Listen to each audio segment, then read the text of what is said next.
Lead यहाँ पर है अम्ल में, जैसे सल्फ्यूरिक अम्ल होता है H2SO4 होता है, लेड में Pb है यहाँ पर सीसा के रूप में संचायक सेल। यहाँ पर दूसरे बात करते हैं, यहाँ पर दूसरे पॉइंट में यहाँ पर गैल्वेनिक सेल या बोल्टी सेल, ये क्या होता है यहाँ पर, इसके बारे में देखते हैं पूरी डिटेल में।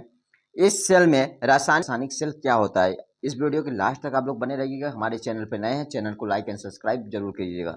चलते हैं, वीडियो को स्किप मत करिए, वीडियो को पूरा देखा करिए। चलते हैं, वीडियो शुरू करते हैं। यहाँ पर यह एक ऐसी व्यवस्था है जिसमें रासायनिक ऊर्जा तथा विद्युत ऊर्जा एक दूसरे में अंतः परिवर्तन करते हैं। ऊर्जा परिवर्तन के आधार पर विद्युत रासायनिक सेल दो प्रकार की होती है। विद्युत रासायनिक सेल कितने प्रकार की होती है? दो प्रकार की होती है। कौन कौन सी होती है यहाँ पर? विद्युत अपघटनी सेल। कौन सी? विद्युत अपघटनी सेल। विद्युत अपघटनी सेल, इस सेल में विद्युत ऊर्जा के द्वारा रासायनिक ऊर्जा उत्पन्न की जाती है।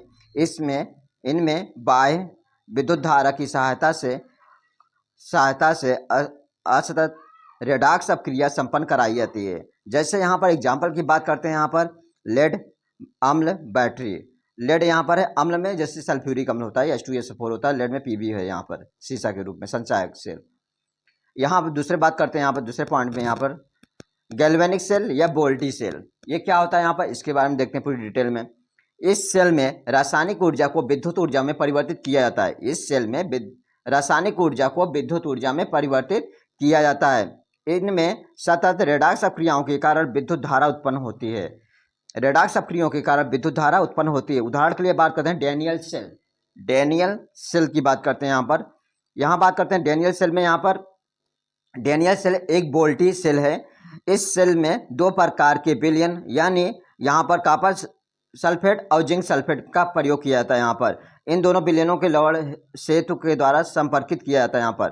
यहाँ क्या है, यहाँ पर डैनियल सेल है, यहाँ पर एक दो विलयन है, यहाँ पर जिंक सल्फेट है और यहाँ कॉपर सल्फेट है। यहाँ पर ये कॉपर है, यहाँ पर जिंक है, ये क्या है, यहाँ पर ब्रिज है, यहाँ पर साल्ट ब्रिज है। यहाँ पर दोनों विलयनों को जोड़ा गया है। यहाँ पर सेल बैटरियों के प्रकार के बारे में देख लेते हैं। यहाँ पर उत्क्रमणीयता के आधार पर सेल दो प्रकार के होते हैं। यहाँ दो प्रकार के कौन कौन से होते हैं? प्राथमिक सेल होते हैं और द्वितीयक सेल होते हैं। अब बात करते हैं यहाँ प्राथमिक सेल क्या होता है। यहाँ पर प्राथमिक सेलों में इलेक्ट्रोडों अपक्रिया केवल एक बार होती है और कुछ समय के बाद सेल मृत्यु हो जाते हैं, अर्थात सेल को पुनः आवेशित नहीं किया जा सकता। उदाहरण में बात करते हैं यहाँ शुष्क और लेखांश सेल। यहाँ बात करते हैं द्वितीयक सेल में क्या है, यहाँ पर इसको देख लेते हैं। यहाँ पर द्वितीयक सेल में इन सेलों में इलेक्ट्रोड अपक्रिया किसी बाह्य विद्युत ऊर्जा स्रोत द्वारा उत्क्रमित हो सकती हैं, अर्थात इन सेलों को विद्युत धारा प्रवाहित करके पुनः आवेशित किया जा सकता है। इनमें विद्युत ऊर्जा को संचारित किया जा सकता है, अतः इन सेलों में संग्रह सेल भी कहा जाता है। इन सेलों क्या कहा जाता है? संग्रह सेल भी कहा जाता है। और उदाहरण के लिए बात करते हैं सीसा संचायक